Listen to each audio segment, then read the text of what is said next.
Welcome to this class. This is the 8th week, and our focus is ecological environment and politics. Yeah. So in this lesson, we insist that actually um, politics is not just an anthropocentric an anthropocentric endeavor, but the ecological environment contributes so much to the systems of government. So basically, we want to interrogate that, whether, the ecological environment has influence um, on the systems of government and the way people govern themselves. Can dictatorships and democracies, um, you know, have an ecological determinant, or is just a mere, or is basically a homocentric ethos? So vibrant and stable ecosystems can facilitate decentralized or communal forms of stewardship that prioritize ecological harmony over extractive dominance. And we are going to look at a number of scholars, for example, Timothy Mitchell, 2011, The Physical Nature of Coal and Oil, the way they are extracted and transported, and even consumed. Um, um, this particular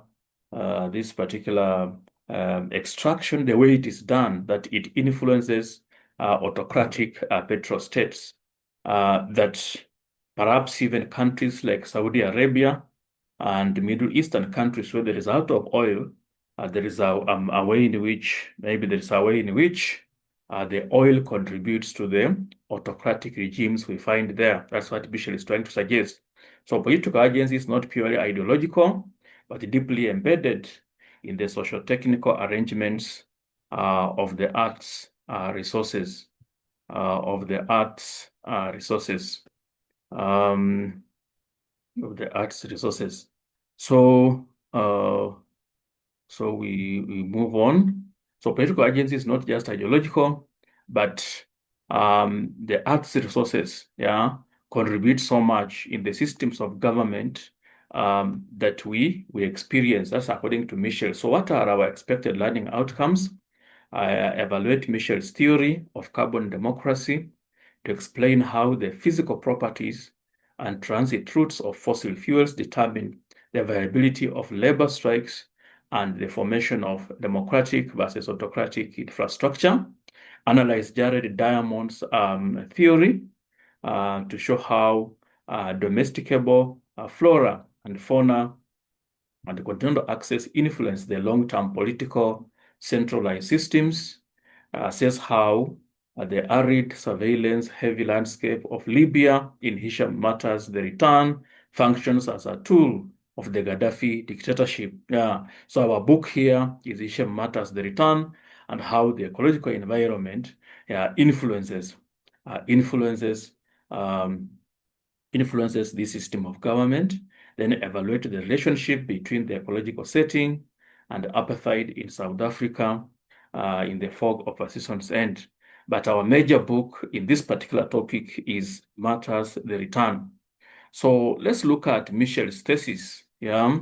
So according to Michel, politics is not an abstract realm of ideas, but a technical political arrangement deeply embedded in the physical and ecological environment. That the ecological environment has a lot of influence on politics. It's not just a matter of people governing fellow human beings. Yeah.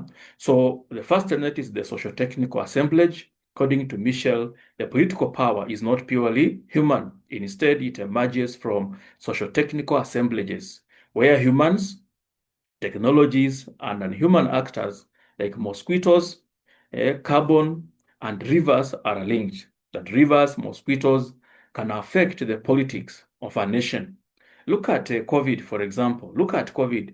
And people say that COVID actually emerged from some animals, some bats, and so on.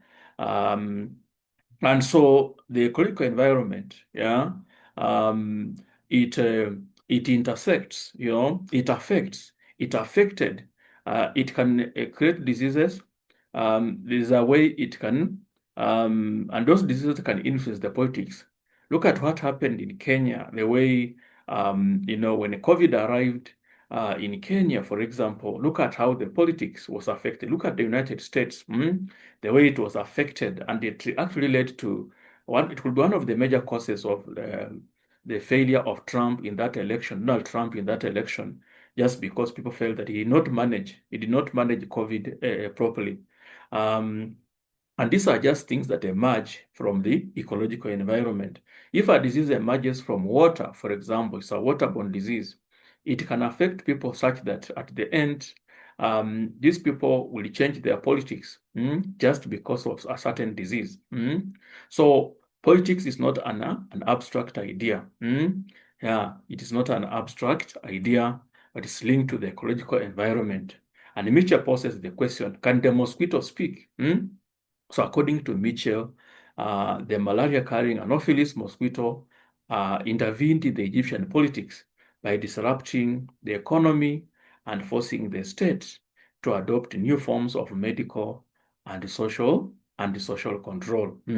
The state had to change the way it operated because of the mosquito in Egypt. Then the materiality of power, the physical properties of natural resources dictated the possibilities of political organization. Coal, oil, yeah, according to Mitchell, such particular resources affect the politics of a nation. For example, coal required large concentrated workforces in mines and on the railways, creating bottlenecks that workers could sabotage to demand democratic rights. So because of coal, it enabled the development of democracy because people now could come out, the workers in coal industries could start demanding for equal rights, And that's how democracy developed because of coal or mining of coal. Then oil is a liquid which is handled by fewer people through pipelines and tankers, making it easier for elites to bypass labor movements and consolidate undemocratic power. So Michel argues that oil encourages development of dictatorships and monarchies. Dictatorship and monarchies, because very few elite can handle it, and they're able to build monarchies like the ones we see in Saudi Arabia and Middle Eastern countries. So then the technopolitics and expertise. So ecological crises often serve as justifications for the rule of experts. For the rule of experts. So when environmental fiascos occur, for example, when you have like what we had COVID, when we had COVID, there was a lot of expertise. So experts had to come up and they see them as political issues but not technical problems. So this shifts power away from local communities and into the hands of international specialists and bureaucrats who use science to legitimize state expansion and colonial control. Like when during COVID, there are very many people in government who benefited from it. Many people in the government who benefited from it because they could now call for assistance from abroad, and that's how such monies could end up in a few pockets. Could end up in a few pockets. Could end up in a few pockets. So you can see that even those environmental disasters affect the politics of the country. For example, COVID, it really affected the politics. New rules were drawn up, and in a way, political control was strengthened. For example, the president was given the powers of emergency, and he could just make unilateral decisions that affected very, very many people just because of COVID as an ecological disaster. And we can have others like tsunamis, and when they come, they really affect. They really affect. They really affect. They really affect people, and the politics is affected. The politics is affected. So we continue. Calculated territorialization. territorialization. So regionalization. That's what we're trying to say. Boundaries, in fact, most political boundaries are determined by ecological features.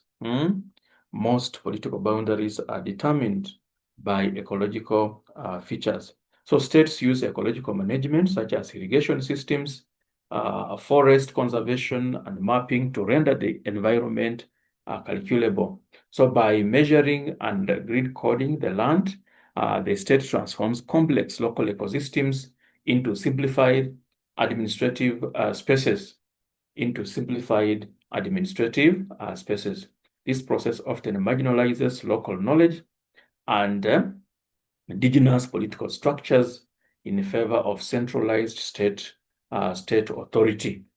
So then we have Diamond Jared, 1997, who talks about political centralization requires food supplies.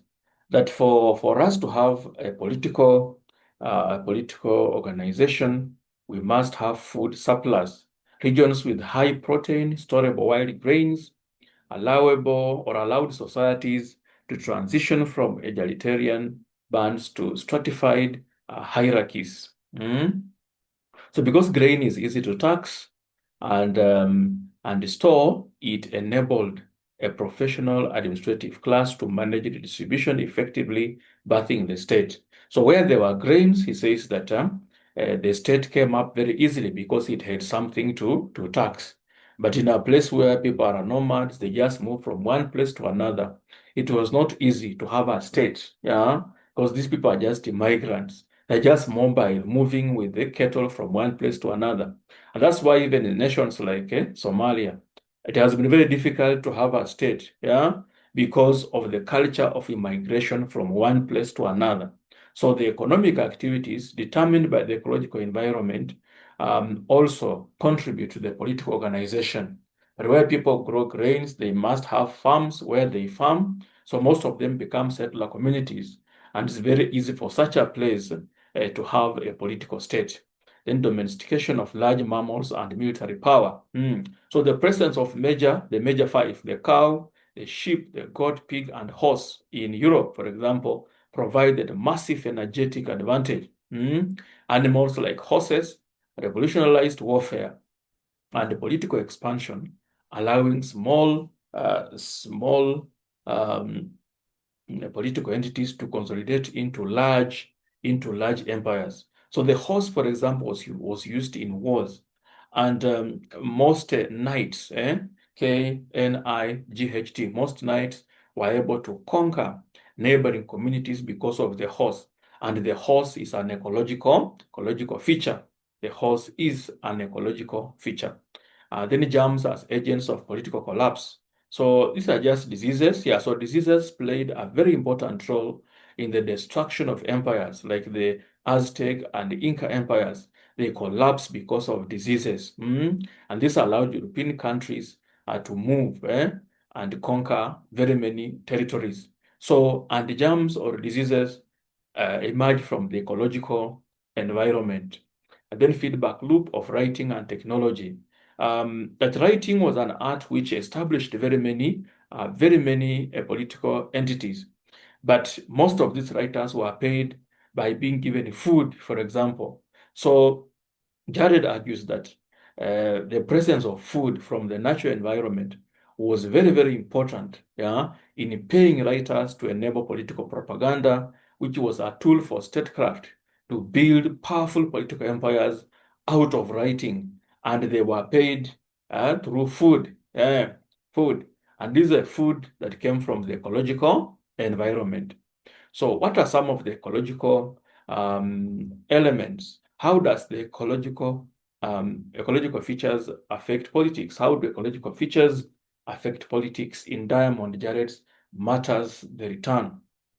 Matters the Return. So Jared Diamond argues that geography and environment are the ultimate factors, that shape the trajectory of human societies and political structures. So we want to apply this now on Hisham Matters the Return. Hisham Matters the Return. Yeah. So Libya's vast and arid interior, composed of disconnected oases and the unpeopled landscapes, yeah, that Mata describes, yeah, favored localized tribal governance. So there are so many tribal small tribes in Libya, and this was because of the desert condition, the landscapes, which is unpeopled and all that. So this ecological fragmentation made the country difficult for both Italians and Gaddafi to govern without resorting to extreme top-down coercion. So we are trying to say that the desert and then the sparse population of Libya is one of the major causes of dictatorship, right from colonialism to Gaddafi's regime. Because of the desert, people were scattered all over. And so it was very difficult to establish a state without a serious spying system, serious intelligence, and control control. And again, because people who live in the desert are mostly, they struggle so much, they become very harsh, and they are a bit, most of them are nomads and quite callous because they are very hardy. And so you cannot just handle them maybe through democracy. Sometimes you have to use force to control these nomads who are just scattered in empty spaces of the desert. And then the fourth shore and the Mediterranean. So the proximity to Mediterranean Sea. Yeah.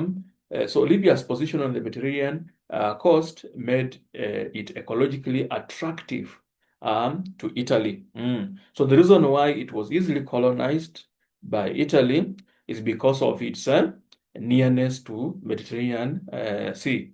So the fertile coastal strip was seen as a promised land for Italian immigration, leading to a specific brand of settler colonial autocracy. And the Italians were very cruel when they ruled over Libya. And what brought the Italians? It was the Mediterranean Sea. And we see actually the writer talking about how how grandfather Ahmed really struggled against the Italians during the Libyan resistance. And it is because of this Mediterranean that attracted uh, this particular autocratic colonialism. Then we have resource curse and centralized despotism. So while Diamond focuses on biological resources, modern applications of his theory, look at mineral wealth. So in the return, the political system is inextricably linked to Libya's oil-rich desert. So there's a lot of oil here, and the ecology of the rentier state allows the dictator like Gaddafi, it allows Gaddafi to bypass the need for tax-paying citizenry, instead using the extraction of underground wealth to fund a police state. There is a dictatorial regime in the return. And this man, in fact, Hisham Mata is complaining against the excesses of the Gaddafi dictatorship. The excesses of the Gaddafi dictatorship. How, for example, the way he killed Jabara Mata, and then a body was burned and the ash thrown in the Mediterranean Sea. So, and all this is brought about because of the oil. Because he has the oil, he has the money to control and even kill and destroy all his critics. It had to take the intervention of the West to remove him from power, and he ruled from 1969 all the way to 2011. So you can see it's because of the oil. It sustained him. It sustained his surveillance and his police state. Yeah. Then climate-driven vulnerability and control. So Diamond argues that environmental fragility can lead to societal collapse or the rise of controlling regimes. So Libya's scarcity of water and arable land necessitated massive state-led ecological engineering, such as the Great Man-Made River. By controlling the most basic ecological necessity, water, Gaddafi's regime reinforced an autocratic grip, making the biological survival of the population dependent on their loyalty to the political center. So they had to depend on the political center to get the water that they needed to get the water. that they needed. You know, and so this actually brought out the whole question of sycophancy and obsequiousness. You have to bow down to the state for you to get water. So it encouraged dictatorship. So the ecological environment encouraged dictatorship. So the Sahara also serves as a formidable ecological barrier for the resistance movements Mata discusses, from his grandfather Ahmed fighting the Italians to the dissidents in the Jebel Ahdar. The harsh desert provided a natural fortress. It really assisted in the struggle for independence, which is political. Grandfather Ahmed, for example, really fought in this resistance, and the desert enabled that. Conversely, the autocratic regimes use this same desert to do what? Yeah, to incarcerate or to imprison Jabala and very many other critics in Abu Salim prison. There's a prison called Abu Salim where they were, detained for a very long time. And then from there, they were taken to an open ground, shot dead, burned, and the ash was thrown in the Mediterranean Sea.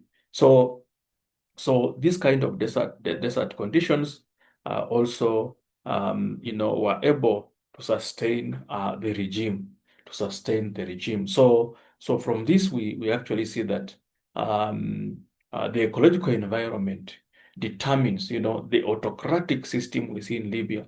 When we have the oil, the Sahara Desert, the Mediterranean Sea, and because of the dry environment, the people are nomads, and so they have to be controlled by force because nomads are not like crop growers.